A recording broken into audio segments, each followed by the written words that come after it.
Hey folks, what's going on? It is Monday, October 6th, and we just wrapped up doing this love mural project.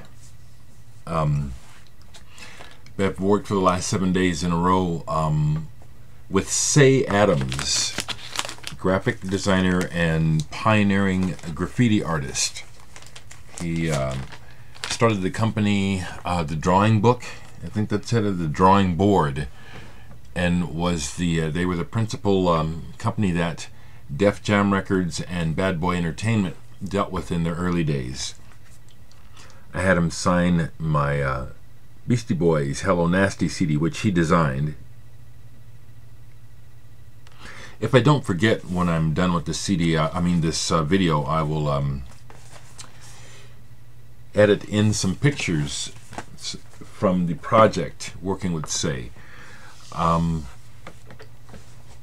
We worked, it was a hard, even though there was a lot of waiting and sitting around for instructions from Cey and the other artists, it was a hard work of week. It was a hard week of work, and we wrapped it today, and it was bittersweet because it was, the energy around the project and being with the team of people was fantastic. I'd like to explain that where the mural is on the back of a building which faces, which you can see from a major street in North Omaha, in what you would consider the hood or the ghetto or whatever of Omaha. And it's at a corner, 24th and Lake, where there's still a lot of stigma attached to that corner and that area of Omaha. It's really pretty much straight east of where I live. Back in the 60s, due to a number of unfortunate things, rioting happened. And even before that, the city didn't recognize the black community here, So part of what we're attempting to do with this mural and the message of the mural, which is simply the word love. Again, now I got to remember to add some pictures at the end of the video here so you can see. The idea is to show the city that they're wrong about the area, and to also encourage the youth, the kids, everyone, to take pride in our community, to let people know that it belongs to everyone, and regardless of your race, you're welcome in that area, and it's as safe as anywhere. Everywhere is dangerous and safe at the same time. So the idea is to try to dispel stigma.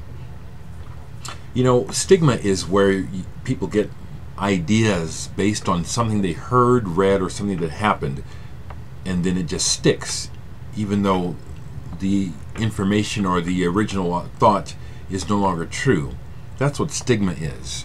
And there's a lot of stigma in the world about everything, about race, about gender, about music, religion, all kinds of things. People get mindsets, we get ideas, and then we get stuck. As I like to say, we get stuck on stupid, because stigma is usually ignorant.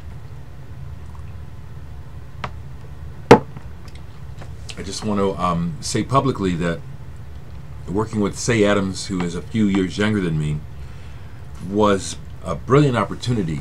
Cey has worked with and met some of the biggest names in entertainment. He's met some of the most famous people in the world. He's done things that have touched the entire world, and he's very modest. He's very humble, which I've always assigned to. It's a value that I understand and is important to me. So, knowing one's value, loving oneself, but remaining humble is important to me.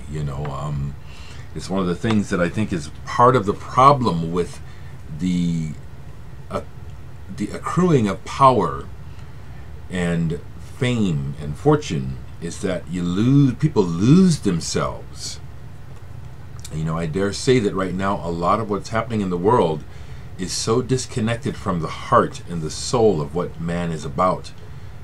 And it's being run by people who are very powerful and have interests, and they've just lost their way. I'm just, going to just say it like that.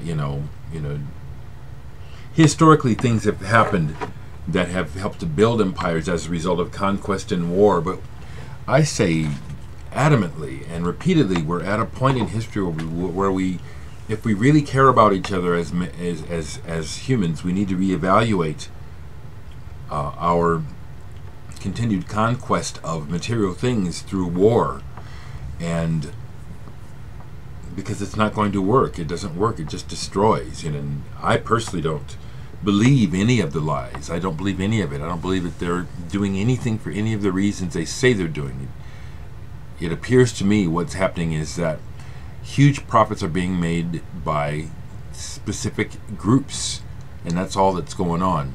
And they're fine with killing. I mean, World War I, World War II, every war, it's like, blood money. So being associated with something that's based in love, trying to rebuild, trying to honor mankind, I feel real good about it. Real good about it. And that's where I'd like the focus to be in this world, which it isn't, and is apparently not going to be. Also, I will mention the Ebola thing, which I strongly suspect is something that was deliberate. That's all I'll say. I have no facts. I know what I perceive and what I'm feeling, and I'm not afraid. I'm not saying this in fear. I hate the way the media uses that word fear. It's so loaded. It keeps people in a position of powerlessness, and it's not what I think is needed. I'm not afraid because of the Ebola situation.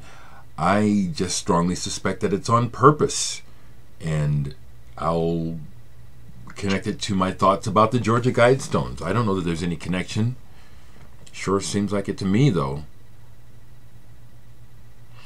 And I'm just perplexed if it's not that people are not completely brainwashed or drugged or something hypnotized. It does blow my mind how, in general, there just seems to be this blanket of ignorance, or just, well,